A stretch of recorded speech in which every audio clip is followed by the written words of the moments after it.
Vanessa Rourke stood in the middle of the gravel lane in front of my land, looked me over, and smiled like a middle-aged black man could not possibly understand a property record. Behind her sat 80 finished houses. "You'll open the road," she said. "Nobody holds an entire neighborhood hostage over a few old acres."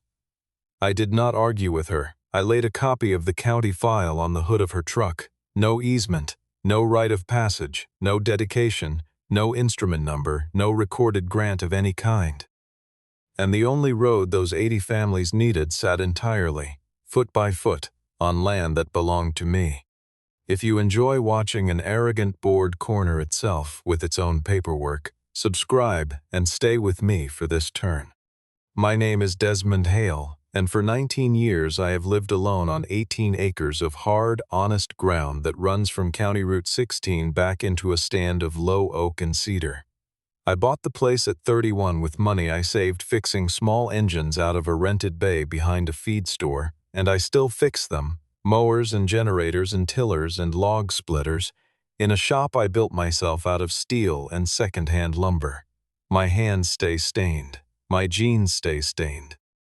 The porch faces west, so that in the evening the light comes through the tree line in long copper bars, and I sit out there with a glass of tea and listen to nothing in particular.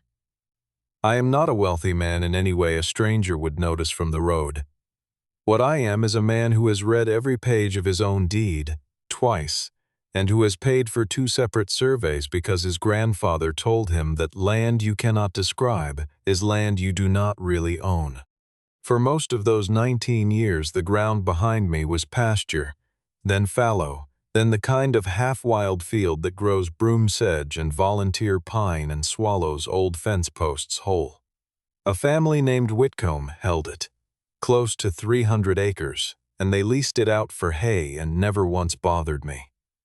Then about 2 years ago the signs went up on the far side, the surveyor trucks started coming through the county road cut, and a developer out of the city closed on the whole tract. The plan they filed called for a gated community of 80 upper-end houses with stone entry columns and a clubhouse and a same that somebody had clearly paid a consultant to invent. Briar Glen Estates. I remember reading that name in the county notice and thinking it sounded like a perfume. I did not object. That is worth saying plainly because of everything that came later. It was their dirt. They had bought it with their own money, and if they wanted to turn a hayfield into 80 roofs with imported shutters, that was their business and their risk. I even thought it might be good for me in a small way, because a subdivision means broken lawn equipment, and broken lawn equipment means work. So when the grading started, I watched the dust rise over my tree line without any particular feeling. I had no idea yet that every single one of those houses was being built with a fatal assumption baked into the drawings. The first Tuesday in April, I was out near my gate with the hood of my old tractor propped open, elbowed deep in a fuel pump that had been sulking for a week. A white SUV came up the county road faster than it should have, slowed, and pulled onto the shoulder where my gravel meets the pavement. A woman got out in a cream blazer and heels that were never going to survive my driveway, took a long look at the grease on my forearms and the sweat ring on my collar, and did not say hello. She said, "Is the owner of this property here?" I straightened up, wiped my hands on a rag, and told her yes. She glanced past me toward the house, the way people do when they have already decided where the important person must be, and said, "I need to speak with him." I let a second pass before I answered, because I wanted to remember it later exactly as it happened. "You're looking at him," I said. She did not apologize. She did not even blink hard. She reset her shoulders, put out a hand, and introduced herself as Vanessa Rourke, president of the Briar Glen Estates Homeowners Association and the Developers Community Liaison, 2 titles she managed to fit into one breath. Then she started talking about vision and about a premier community and about how the old ranch lane that ran along the northern lip of my property was going to be improved into the main entry drive for the neighborhood. She said it the way a person says a thing that has already been decided in a room you were not invited into. I asked her the only question that mattered. Who gave you the right to use it? She laughed, a short, polite laugh, like I had asked whether water was wet, and reached into the back seat for a rolled site plan. She spread it across the warm hood of her truck and turned it so I could see, and there it was, a clean, confident line drawn from County Route 16 back into the tract, labeled in tidy engineering letters, Ashford Drive Extension. I looked at that line for maybe 10 seconds. I know my north boundary the way you know your own kitchen in the dark, and I know where my fence corner sits relative to the culvert, and that line did not run near my land. It ran across it, the entire length, 400 feet of it, straight through ground I pay taxes on. I told her, your drawing doesn't create a right to use my property. She rolled the plan back up without hurrying and said, the legal side has been handled by our people. I asked which people, and she said the Developers Council and the title company, and that everything had been reviewed. I said I would like to see the recorded document, and she said she would be happy to have someone send over the plan set again, which was not what I had asked for, and we both knew it. Then she got in her truck and left, and I stood there in the sun with a fuel pump in one hand and a very cold feeling starting somewhere under my ribs. That night I pulled the fireproof box out of the closet in the back bedroom and spread everything across the kitchen table under the good light. My deed, both surveys, the title policy from when I bought, the tax cards, the plat page. I read the exceptions section of the deed line by line with my finger under the words, the way I read a wiring diagram. There were 2 utility easements along the front, both 15 feet, both recorded in the 1970s for the power cooperative and the phone line. That was it. No Briar Glen, no Ashford Drive. No ingress, no egress, no access, no dedication, no grant of passage of any description in favor of anybody at all. I sat with that for a long while, and I want to be honest about what I felt, because it was not triumph. It was something closer to dread, because I had just watched a woman in a cream blazer tell me, with total confidence, that she was going to run the only entrance of an 80-house development across ground she had no right to touch. Either she knew something that was not in my file, which was possible, or she was standing on air and did not know it, which was worse. Somewhere out there people were signing purchase contracts. Somewhere a bank was funding draws. And every one of them was counting on a line, on a drawing, that stopped being real the instant it crossed my fence. The next morning I drove into town to the county recorder's office with a legal pad and a thermos, and I asked for help going back through the chain.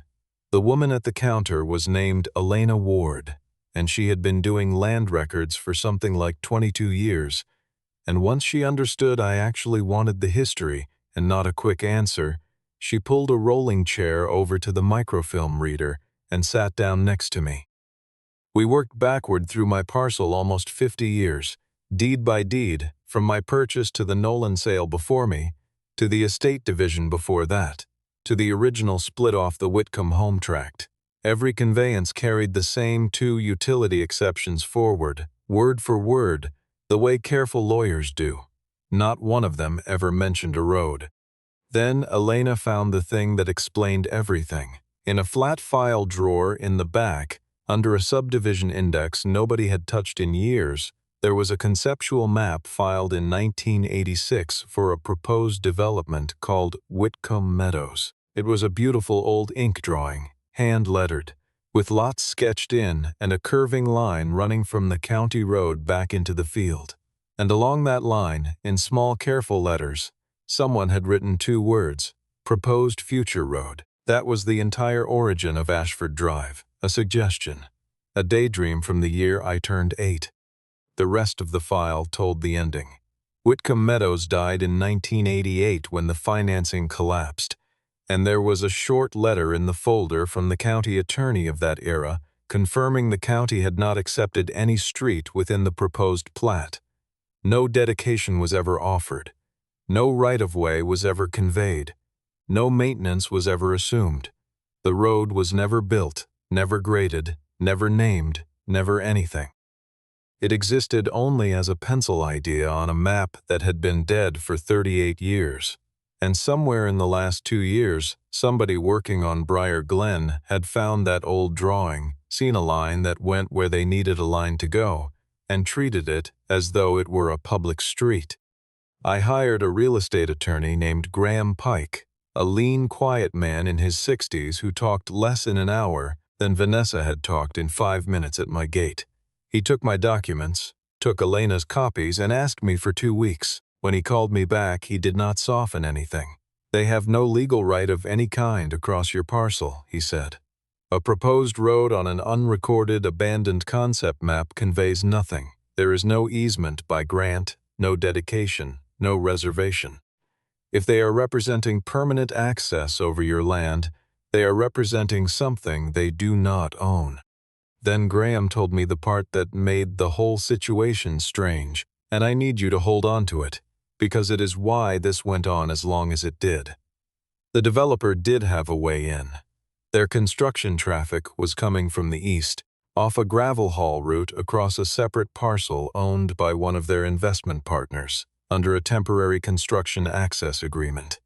Dump trucks, excavators, framing crews, concrete, everything was moving over that route legally, so they could build. They could build every one of those 80 houses without ever touching my ground. But that agreement was temporary by its own terms, tied to the construction period, and it expired before the community would ever be occupied. The permanent, year-round, everyday entrance those residents were going to use for the rest of their lives was Ashford Drive, and Ashford Drive was mine. That distinction is the whole story. They had the right to build. They did not have the right to let anyone live there. And nobody in that organization seemed willing to say it out loud, because saying it out loud meant stopping, and stopping meant losing money, and losing money meant admitting that a woman in a cream blazer had been wrong at my gate in April. Graham told me to do one thing immediately, and to do it in a way that could never be argued about later. We sent certified letters, return receipt requested, to the developer, to the developer's council of record, to the title company, and to the Briar Glen Homeowners Association at Vanessa's own address. The letters stated 3 things in plain language. I was not granting an easement across my property. I did not consent to any road construction, staking, clearing, or grading on my property. And I did not authorize any person to advertise, market, depict, or represent my property as part of Briar Glen Estates or as an access route to it. Graham had me keep the green cards in a folder, and he wrote the date on the outside in pencil. 2 weeks later, a response came, and it was not a request to negotiate.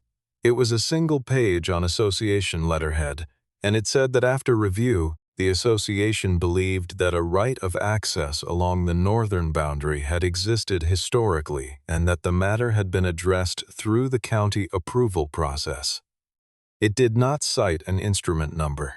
It did not cite a book and page. It did not attach a document. It said the association believed, which is a word you use when you do not have a word like recorded. And then it closed with a sentence I read 4 times standing in my own driveway. "We consider this matter resolved."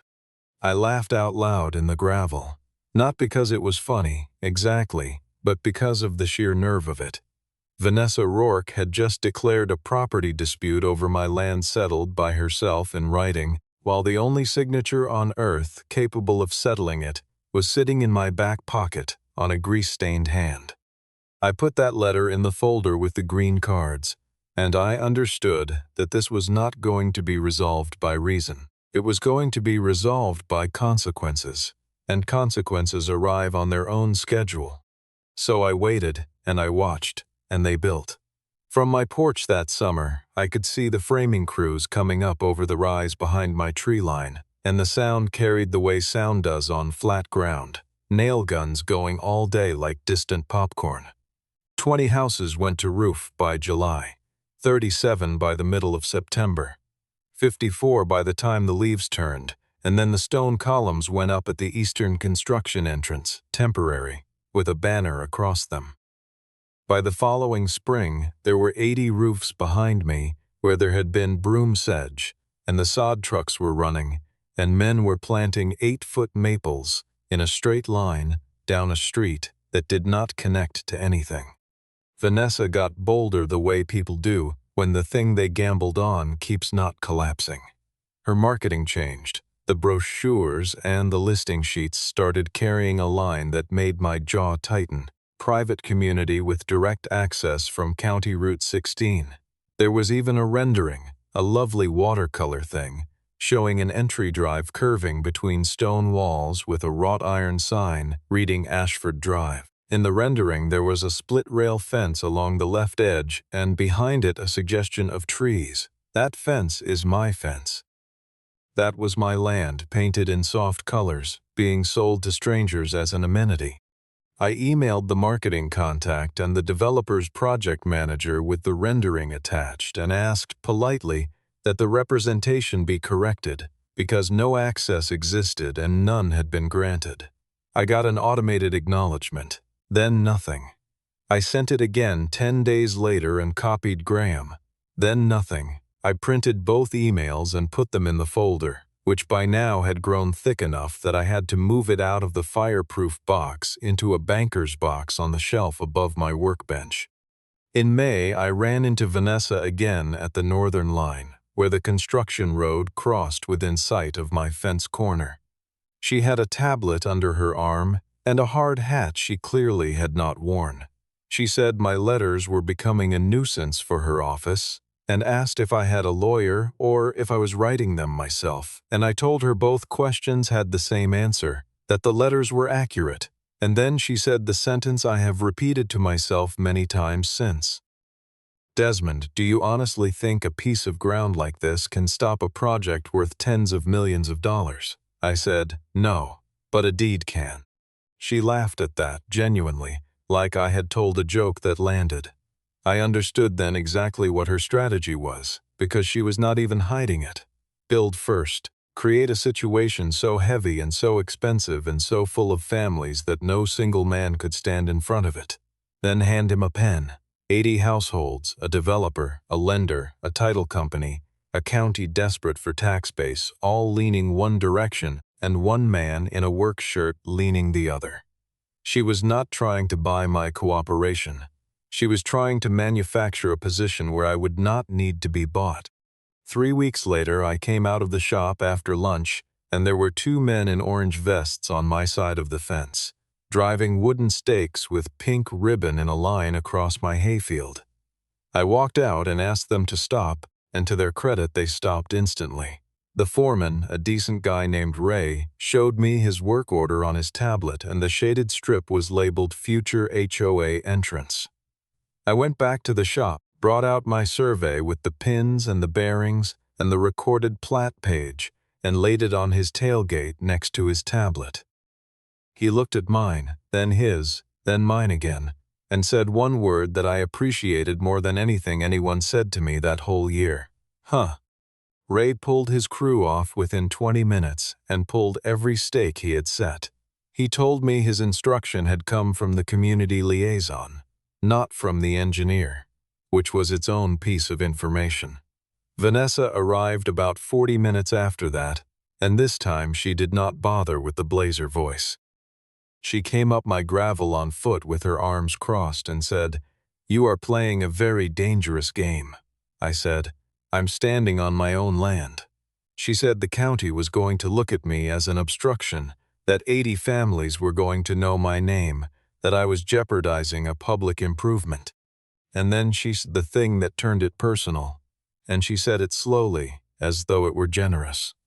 "Someone like you should feel fortunate that our project is raising the value of this parcel." I looked at her for a moment. The cicadas were going. My shirt was stuck to my back. I said, "Someone like me. What kind of someone is that?" She held my eyes for about 3 seconds, and I watched her decide not to answer. Then she turned around and walked back down my driveway to her truck, and after that day there was nothing abstract left between us at all. That was when the letters started, and the letters are the part that still puts a taste in my mouth. In June, I received an envelope from Briar Glen Estates Homeowners Association addressed to me at my own address, with a violation notice inside. My property is not in Briar Glen. It is not annexed, not platted with it, not subject to its declaration, not mentioned in its covenants. There is no legal relationship between my 18 acres and that association of any kind whatsoever, and they sent me a violation notice. The first one said my gate. A pipe gate my predecessor hung sometime in the 1980s did not conform to community entry standards and was to be removed within 30 days. The second one, 3 weeks later, complained that my equipment trailer and my tractor were visible from the roadway and detracted from the aesthetic character of the neighborhood entrance, with a photograph attached that had clearly been taken from the county road shoulder. The third one, in July, instructed me to take down my signage, meaning the 2 metal signs at my gate that read private property and no trespassing, on the grounds that unapproved signage was prohibited. Each notice carried a fine schedule. Each one had a compliance deadline. Each one was signed by the board president. Understand what she was attempting. She could not get title to my land, so she tried to redefine it. If she could treat my ground as though it were inside her jurisdiction, and if I ever once responded as though it were, then some future room full of people might accept the premise. She was trying to make me a trespasser on the 18 acres I have paid taxes on for 19 years, one form letter at a time, and she was doing it because she had already looked at me in April and concluded that I was the kind of man who would not know the difference. Graham gave me a single sentence to use, and I used it every time, typed on a plain sheet with my name and the date, nothing else. Please provide the recorded covenant binding my parcel to the Briar Glen Estates Homeowners Association. That was the whole reply. Not one word of anger, not one word of argument. I mailed it certified every time, and I photographed each notice and each response and each receipt. They never provided the covenant, because there was no covenant. They never withdrew a notice either. They simply sent the next one, which is its own kind of confession. Graham was clear about what we were really doing. "You are not writing to her," he told me on the phone one evening. "You are writing to a room you have not seen yet. Keep everything." So I kept everything, and by late summer the banker's box held the full record. Certified letters and green cards going back to the first spring. Both surveys and the recorder's copies of every deed in the chain. Photographs of the survey stakes on my ground with the date stamps. The watercolor rendering and every version of the marketing sheet as it changed. Every association notice, every fine schedule, every one-sentence reply. Together it did something no single page could have done. It proved that a documented access dispute had been raised, in writing, with the developer and the association and the title company, well before the first foundation was poured. In September, they finally asked to sit down. The meeting was at the temporary clubhouse, which was a finished house on the second cul-de-sac, with the furniture staged and a coffee urn on the island. Vanessa took the seat at the head of the dining table, with the developer's regional manager on her right and an attorney from the city on her left, and they put me at the far end with my back to the sliding door. It was a nice room. It was also, and I noticed this, a room I had to reach by driving around 3 miles on the Eastern Hall Road, because the front entrance of the community they were showing me did not exist. Vanessa opened by saying she wanted to resolve the situation like reasonable neighbors, which was a word she had not used before. Then their attorney slid a folder across and made the offer, a 40-foot permanent easement across my northern boundary for a sum that I am not going to dress up, because the number was low enough to be an insult on its own. It was roughly what a decent used pickup costs. For a permanent commercial-grade entrance carrying the daily traffic of 80 households across the front of my home forever, Graham did not react. He wrote the figure down and underlined it twice, and I later understood he underlined it because he wanted it in the record. I said no, and then I told them why, because I wanted these people to hear that my objection had never been about a check. There was traffic volume, hundreds of trips a day past my shop and my porch where there had been none. There was drainage, because you cannot cut and crown a road across a slope without moving water, and my ground sits lower on the west end. There was liability, because a public-use road on private land is an accident waiting for a lawyer. There was maintenance, snow, potholes, striping, mowing. There were utility lines, because a street like that never stays just a street, it becomes a corridor for water, sewer, gas, fiber.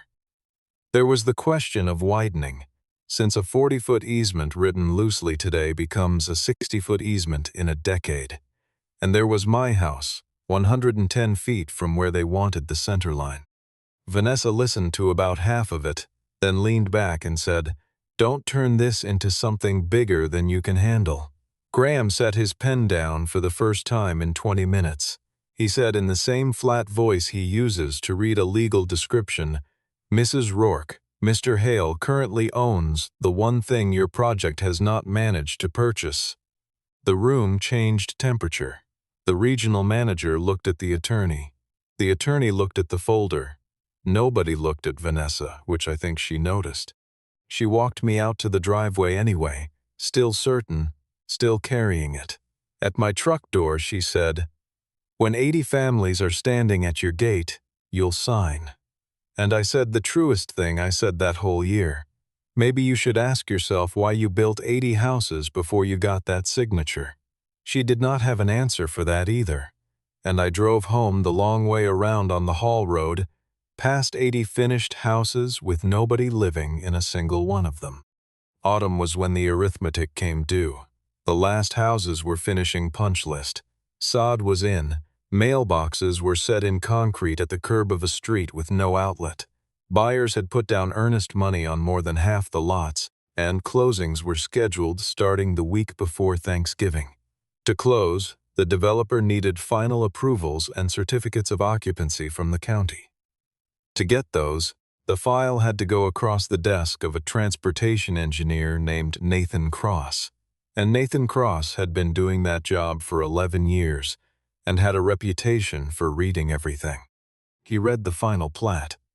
Under the access section it said, in the same tidy engineering letters I had seen on my tractor hood in April, "Primary access, Ashford Drive." So Nathan did the ordinary thing. He wrote a comment asking for the recorded access easement or dedication document, establishing the developer's right to construct and use Ashford Drive across the adjoining parcel, and he listed my parcel number. What came back was the 1986 concept map for Whitcomb Meadows, with the proposed future road line highlighted in yellow.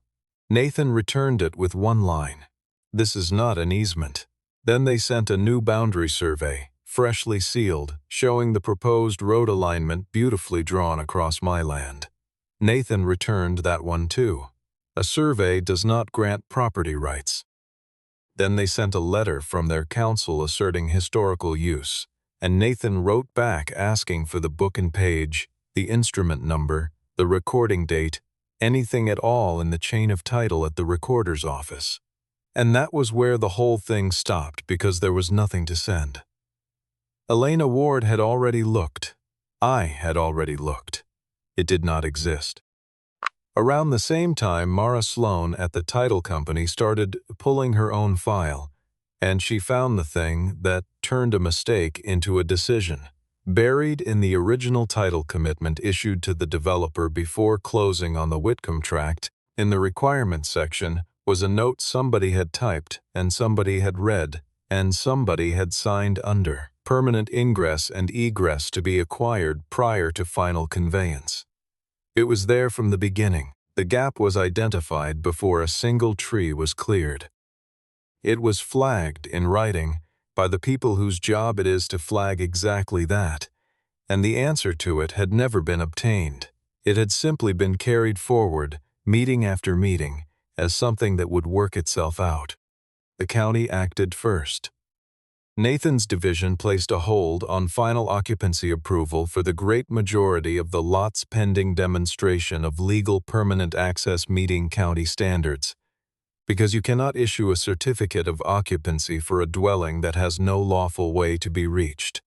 Mara's company followed within a week, declining to ensure access on the pending transactions and adding an exception that no lender was going to accept. And then the construction lender's asset manager called the developer and asked a very short question about whether the collateral securing $40-some million of advances could be legally entered by its future owners. 80 finished houses, and nobody could close on them. The buyers found out the way people always find out, in pieces, badly. Closings got pushed a week, then indefinitely. Somebody's lease was ending. Somebody had a moving truck reserved.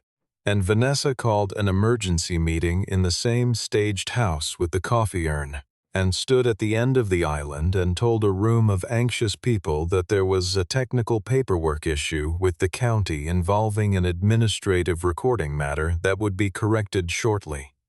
Technical. Administrative. Shortly. A man named Colin Reeves was in that room. He had bought Lot 9, had put down real money, had a wife and 2 kids and a signed contract with a rate lock. He was a project scheduler by trade, which is to say a man who reads documents for a living, and he had brought a printed copy of the plat. He waited until she finished, and then he said, "If it's just paperwork, why don't we write the easement number on here right now? Book and page. It should take 10 seconds." Vanessa said the county's requests were being addressed through counsel. Colin said, "That isn't what I asked." And she moved on to the next question, and everyone in that room heard her move on. 2 days after that, she drove up my gravel lane for the last time as president of anything. I was on the porch with a coffee cup, and I watched the white SUV come up slow between the fence line and the shop. She got out and stood in the middle of the gravel with 80 finished houses behind her, roofs and gables and chimneys standing over my tree line in the November light. And she told me to open my gate for the paving contractor. She said we could work out terms afterward. She said the community could not be held hostage. She said the phrase, "This has gone far enough." I went inside and came back out with the folder, and I laid the county's correspondence on the hood of her truck, the way she had once laid her site plan there. Nathan's comment, the rejection of the concept map, the rejection of the survey, the request for an instrument number, the recorder's certified search showing no recorded easement, dedication, or right-of-way benefiting the Briar Glen tract across parcel 147-03. No easement, no right of passage, nothing. She read it standing up, and for the first time in 19 months, she was not smiling. Then she started reaching, and she reached in the order that people reach. First, she said the route had become an easement through long historical use, that vehicles had crossed there for decades. Graham dismantled that in one letter. Prescriptive rights in this state require open, continuous, hostile use over a long statutory period, and the developer's own construction traffic had been running for barely 2 years under a written permission agreement, which by definition is not hostile use. Worse for her, that traffic had been running on the Eastern Hall Road, not on the alignment she was claiming. The road she wanted had never been used by anyone because it had never existed. Then she said the county could take it. Eminent domain, public necessity. She said it at a board meeting in December as though it were a solution she was generously offering me a chance to avoid. Graham explained it to the board in about 90 seconds. A private association cannot direct a county to condemn a neighbor's land in order to repair a defect in a private development's own due diligence. Even if a public body wanted to, it would require a public purpose finding, a formal process, an appraisal, litigation I was fully prepared to take, and years. 80 families with mortgages and moving trucks did not have years. Then she tried the last thing, which was me. She stood in front of that room and said I was landlocking 80 families, that I was choosing to strand children and retirees and a school teacher over a strip of grass, that I was the obstacle. And that was the only moment in this entire story where I raised my voice, and I did not raise it much. I said, "I did not put 80 houses back there." "You did. I told you in writing, by certified mail, before the first slab was poured, that there was no easement. And I told the developer, and I told the title company. You had every warning a person can be given, and you built anyway." Colin Reeves asked for the correspondence file after that meeting. Not from me, from the developer. And when the developer's own counsel began weighing his exposure against Vanessa's, he produced it. The board met in January in the clubhouse, and a printed email went around the table, and the room stopped being a room where anyone was on her side. The email was dated 14 months earlier, which put it 4 months before the first foundation. It was from the developer's outside counsel to the project team, and Vanessa Rourke was on the recipient line. The operative sentence was 1 line long. "Do not represent permanent access through the Hale parcel until an executed easement is obtained." That is not vague. That is not lawyerly hedging. That is a professional telling a client, in writing, to stop doing the exact thing she then did for 14 more months. Because after receiving it, she approved the marketing sheet with the watercolor rendering of Ashford Drive. She kept the phrase direct access from County Route 16 on the brochures and the listing sheets. And it was still there in October. She sent survey crews onto my ground with a work order labeled Future HOA Entrance. She sent me 3 violation notices from an association with no authority over my land. She wrote me a letter declaring the matter resolved. She sat at the head of a table and offered me the price of a used truck. All of that happened after that email. And then Colin turned to the second page, which was her reply, sent 9 minutes later. "Understood. Once construction reaches sufficient completion, Hale will have little practical choice." Somebody at the far end of the table read it out loud, because you do that when you cannot believe your own eyes. Then nobody said anything at all for what Colin later told me was close to 15 seconds. And in a room of 30 people, that is a very long time. That is the true center of this story, and it is why I have never felt 1 ounce of guilt. Vanessa Rourke did not forget to check the title. She did not inherit somebody else's error. She was told, plainly by her own lawyer, that the access did not exist and must not be represented. And she made a calculation. She bet that 80 houses would become a weapon. She bet that scale plus pressure plus 80 anxious families would break 1 man who fixed lawnmowers for a living, and she said so in writing in the same paragraph where she said she understood. Colin was the one who put it into words. He looked down the table at her and said, "You put an entire neighborhood in this position because you thought he'd be afraid of you?" She tried the exits in order. She said counsel's email had been preliminary. She said the surveyor had assured her the alignment was established. She said the county had approved the preliminary plat and should have caught it. She said she had relied on professionals. But the timeline was on the table in front of everyone, in her own words, with a timestamp, and there is no rhetoric that survives your own sent messages. She looked at me last, and I think she expected me to be furious, because furious would have made me a person she could describe. I was not. I had been waiting 19 months for a room where the paper spoke, and I did not have to. So I said the only thing I had left to say to her. "You didn't forget to ask me. You asked, and I answered you more than a year ago in writing 3 times. You just didn't like the answer, so you decided I didn't count." After that, everything moved with the particular speed of people who have discovered how much money a delay costs. The developer's counsel called Graham within a week. The next meeting was not at the clubhouse. It was at Graham's office on the 2nd floor above the bank on Main Street. A plain room with a laminate table and a window unit, and there was no head of the table because the table was round. Vanessa sat across from me with the developer's attorney on one side and a representative for the construction lender on the other, and she did not have a title in that room that meant anything. I did not ask for a fortune. Graham advised against it, and I agreed with him, and not only for tactical reasons. I had spent a year and a half being described as greedy by a woman selling paintings of my fence, and I was not going to hand anybody proof. What I asked for was an independent appraisal by an appraiser we both agreed on, valuing a permanent commercial access easement across the frontage of a residential homestead, including the impact to the remainder. That is a real number with real methodology behind it. And it came in at many multiples of the used truck offer because that is simply what the thing is worth when somebody actually measures it.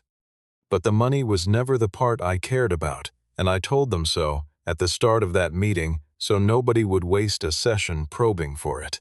What I wanted was paper with no gray in it, because gray is how this whole thing started. So we negotiated terms for 3 weeks, and Graham wrote them the way he writes everything, which is as though a stranger will read it in 40 years with a lawsuit in his hand.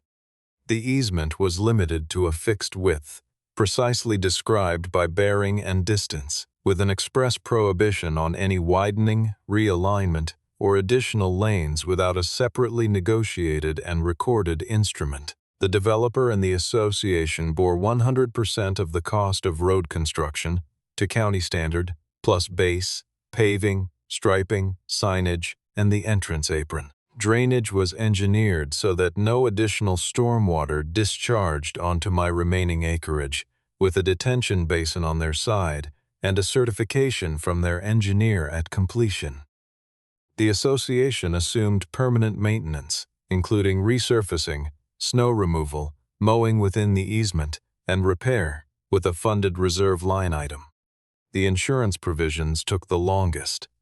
The association carries a commercial general liability policy, naming me as an additional insured, at a limit that made their brokers sigh, and the recorded document contains an indemnification running to me and to my successors for any claim arising from use of the road.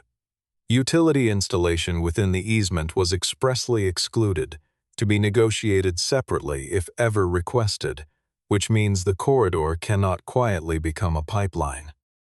They built a 6-foot cedar fence with a staggered evergreen screen between the road and my house, and they maintain that too. And then there were the last 2 provisions, the ones that were never about land at all.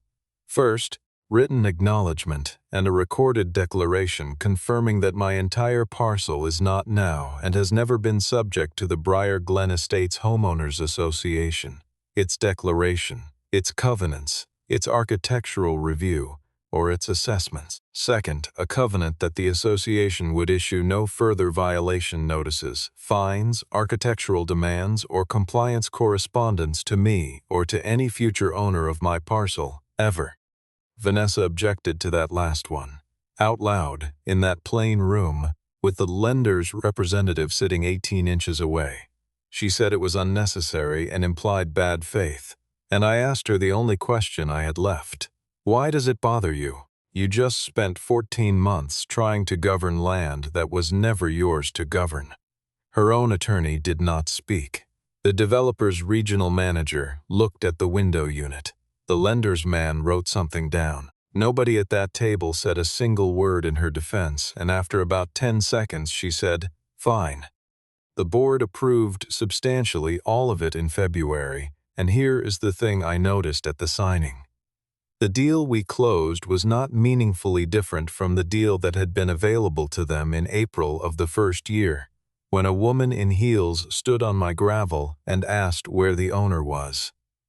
They could have paid a fair appraised price and put a clean recorded easement in place before they cleared the first acre, and it would have cost them less than the delay alone eventually cost. Instead, they paid the appraisal, plus 22 months of carry, plus legal fees on 3 sides, plus a lender workup, plus title curative work, plus every buyer concession they had to hand out to keep the contracts alive. And Vanessa signed the acknowledgement. I watched her do it. The document confirming in recordable form that Desmond Hale's property is not and never has been subject to Briar Glen Estates Homeowners Association authority. She signed on the line above her printed title, and Elena Ward's office stamped it into the record the next morning with a book and page and an instrument number, permanent, indexed, searchable by anyone forever. That was the piece of paper she once assumed I would not be able to read. The road went in that spring, and I will admit it is well built, because it was built under an agreement with teeth. 6 inches of base, proper crown, real culverts, curb where the grade required it, and an entrance apron that meets the county's sight distance standard. Nathan Cross signed off in April. Certificates of occupancy issued in batches over 6 weeks, and the moving trucks came up Ashford Drive, one after another all through May and June, and children I had never met rode bicycles past my fence in the evenings. I did not become the villain of that neighborhood, which had been Vanessa's last remaining hope. The opposite happened, slowly. A retired couple from Lot 22 walked down my driveway one Saturday with a pie and an apology they did not owe me, because they had been told for a year that the holdup was a greedy landowner holding a whole community hostage for a payday. Colin came by too, and I showed him the banker's box, and he sat on my tailgate and read certified letters dated before his own contract had been signed. What the file showed was simple. The one person who had told the truth about that road from the beginning was the man they had been taught to blame. At the annual meeting in June, the members called a vote on the presidency. The developer did not lift a finger to protect her, because by then the internal email had become the single most expensive document in the project's history, and every party with exposure was busy putting distance between themselves and its author. Vanessa Rourke lost the chair by a margin that Colin described to me as not close. No police were ever involved. No confrontation, no scene, nothing dramatic. Just the ordinary arithmetic of a woman who gambled other people's homes on her, read of a man she had never bothered to see, and lost. She stayed in the community about 4 more months, and then sold and moved, and the last time she drove past my place, I was standing at my new cedar fence with a coffee cup, watching traffic come and go on a road that carries 80 families across the front of my land. She did not look over. Not once. My 18 acres are still mine, every foot of them, and every foot of that road is described in a recorded instrument, with terms I can enforce in a courthouse 11 miles from my kitchen. No association has any authority over me, and there is a document in the county records that says so in language a stranger can find in 5 minutes. Vanessa once believed that 80 houses would leave me with no choice at all. In the end, it was those same 80 houses that forced her to accept, sign, and record every single thing she thought she had enough power to ignore.